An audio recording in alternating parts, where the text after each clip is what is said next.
Hi friends, அனைவருக்குமே வணக்கம். சற்று முன் மாரிதாஸ் அவர்கள் திருமாவளவன் அவர்களுக்கு ஒரு தரமான ஒரு கார்ட்டூன் வந்து போட்டிருக்காரு. அதில் வந்து பார்த்தீங்கன்னா நம்ம திருமாவளவன் ஃபர்ஸ்ட்டில் இருக்கிறது அதிகாரத்தில் பங்கு, அடுத்தது தலித் வந்து முதலமைச்சராக வேண்டும், பூரண மதுவிலக்கு மூணாவது, அதாவது விதவிதமாக கம்பு சுற்றிருக்காரு பாருங்க அப்படிங்கிறது தான்.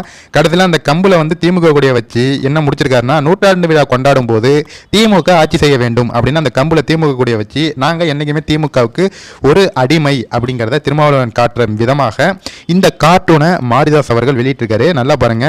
முதல் பங்கு அதிகாரத்தில் பங்கு, ரெண்டாவது கம்பு தலித் முதலமைச்சர், மூணாவது கம்பு பூரண மதுவிலக்கு, நாலாவது கம்புல திமுக கொடியை வச்சு நூற்றாண்டு விழா கொண்டாடும் போது திமுக ஆட்சி செய்ய வேண்டும் அப்படிங்கிற அந்த கார்ட்டூன் வந்து மாரிதாஸ் வெளியிட்டிருக்காரு.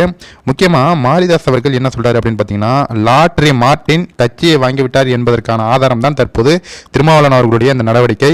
அடுத்தது, நிறுவனங்கள் மட்டுமல்ல கட்சிகளையும் நாங்கள் விலைக்கு வாங்குவோம் கருணாநிதி குடும்பம் சொல்லிட்டு இருக்கு.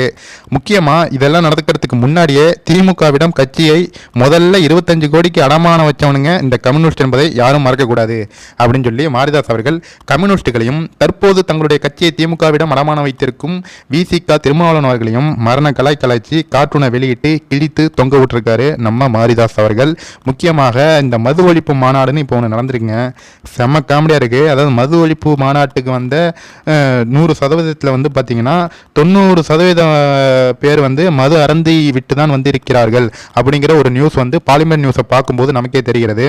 திருமாவளவன் பேச்சுக்கே அங்கே மரியாதை இல்லை. திருமாவளவன் அவர்கள் சொன்னாலுமே அவனும் கேட்க மாட்டாங்க. அந்த அளவுக்கு அடாவடியான ஒரு குரூப்பாக அங்கே வந்து செயல்பட்டுருக்காங்க. பாவம் காவல்துறை அதிகாரி, பெண் அதிகாரிகள்லாம் என்னென்ன பண்ணுறாங்க நீங்கள் அந்த வீடியோ பார்த்தாலே உங்களுக்கு புரியும்.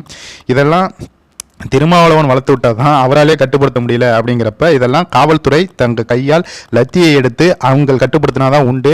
ஆனால் இவங்க வந்து கூட்டணி கட்சி அப்படின்ட்டு காவல்துறை வந்து பயந்து கொண்டுலாம் இருக்கணும் அப்படிங்கிற அவசியம் கிடையாது. உங்களுடைய அதிகாரத்தை உங்களுடைய கடமையை நீங்கள் செய்யுங்க அப்படின்னு தான் நம்மளுடைய கோரிக்கை. ஏன்னா அந்த 5 வழிச்சாலை 4 வழிச்சாலையில் அவங்க இப்போ வந்த அந்த இதை பார்த்தீங்கன்னா அவ்வளோ கொடூரமாக அட்டகாசமாக சவுண்டு விட்டுட்டு அவ்வளோ அடாவடி பண்ணிட்டு வந்திருக்காங்க.